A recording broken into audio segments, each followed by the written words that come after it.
Hello, back here to point out some ideas about the soulmate myth. Hopefully, you've read it at least once. Wanted to clear up a few notions. You have jobs to do with this, but I wanted to speak to this particular essay. It's Bonnie Christian's article, The Soulmate Myth. That's what you're writing about once again. It was published on the website The Week, August 16th, 2018. She writes and mentions that she's been married for 6 years, which is not very long, but she feels she has the authority to speak on the issues she's discussing. Now, the title is The Soulmate Myth. I wanted to clarify that a little bit. She comes out and says, your soulmate does not exist. And even if it did, which they don't, you would almost certainly never find them. The soulmate, anytime you're confused with reading, you can look it up. You can find places on the internet. What is the soulmate? Well, she's referring, people have different definitions of it, and it's possible that might be part of your response, but there are people who believe in a thing called a soulmate, that somewhere out there there's that perfect person for you. And she contends there's not a perfect person for you. And if there was, how could you find them? There's billions of people. Makes sense to me. But again, people have different ideas about soulmates. And she says that she's mentioning that for those who remain single because they're searching for their mythical soulmate, she calls it. And she says it's even more important for others who have dated for years who are in favor of cohabitation in an effort to be sure their partner is really and truly perfect for them. But no one is perfect for you or anyone else. It's interesting points that she has here. So I just wanted to clear that up. Part of the reason I like to give readings is they cut across the grain a bit. They give you a new way of looking. We didn't get to discuss body ritual in Nasarema. That was a great article because it forced us to look at Americans in a different light.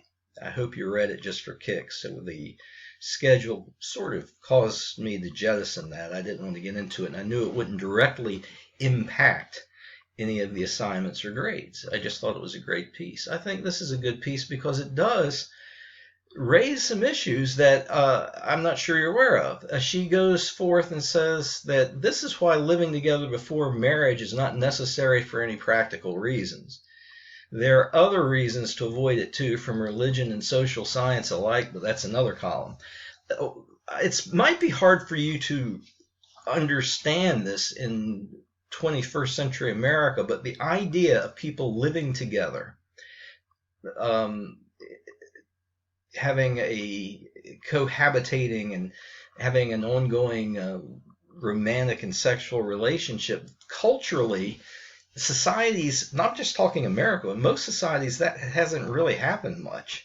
It's now, if you check statistics, it's almost a norm. A whole lot of people live together and then they get married afterwards. And the idea certainly of not having sex before marriage, a lot of people think that's really strange, but there are reasons for that. But what she's mentioning here, I just wanted to point it out. You can look this up if you want. She says there are reasons to avoid this cohabitation, living together.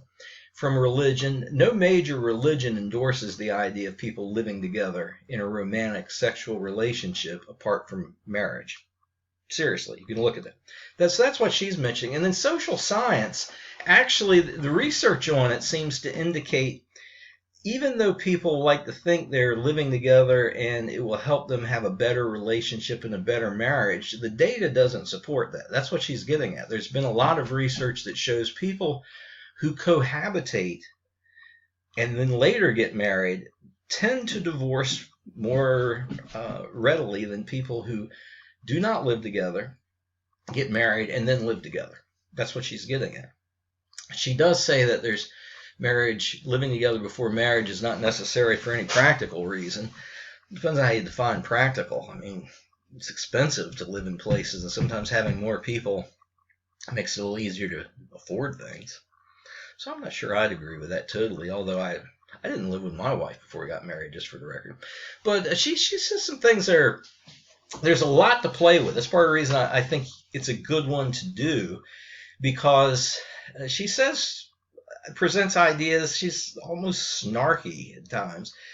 She says that it's foolishly romantic to live together. She goes through and discusses quite a few ideas. What you want to make sure you do is go through here and do not misinterpret what she's saying. For example, it's really a practice run for a lifetime of living together, a bride's magazine listicle on the subject chirps. She is not saying that that's what she believes. In fact, she's kind of coming against it.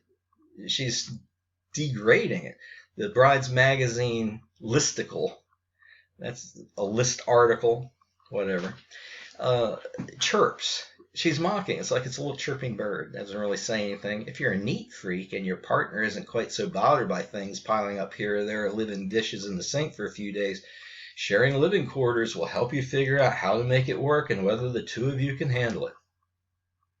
She's not agreeing with that. She thinks that's a bit silly, and she presents that later. Now, you can go through here. I hope that with the other article you're going to have to read seriously and analyze, make sure, remember what we're doing when we read, when we are looking at text, is we need to consider, okay, who is this written for? What's the occasion? All those things we consider. She is writing in the Week magazine, the online source. Lots of different people read it. That she's actually speaking. It seems to be speaking directly. I mentioned this for those who remain single in search for their mythical soulmate. She's thinking of certain kinds of people reading this. And then when you're reading any sort of piece of writing, you need to really understand the audience and what the author is actually saying. All of us bring much to our reading, and sometimes people don't see what's actually there because they think they know about the subject. We have to look, okay, the author, the occasion, what is she actually saying here? You need to be able to identify that through a summary. What are her major points?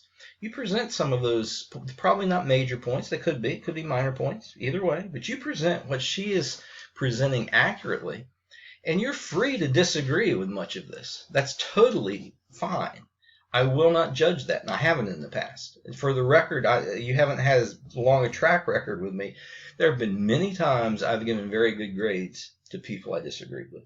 It's not about whether I agree or disagree. It's whether or not have you accurately understood what is being said in the article, and have you accurately, completely, in a way I can understand it, presented what you have to say about what she has to say about the subject.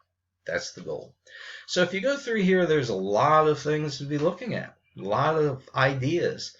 And take it in context as we go through that. And we'll probably give you a little bit more to play with later on. But I think those cautions can help guide you through. So your goal is to read this carefully, to annotate it. That's actually on the plan sheet. Mark it up.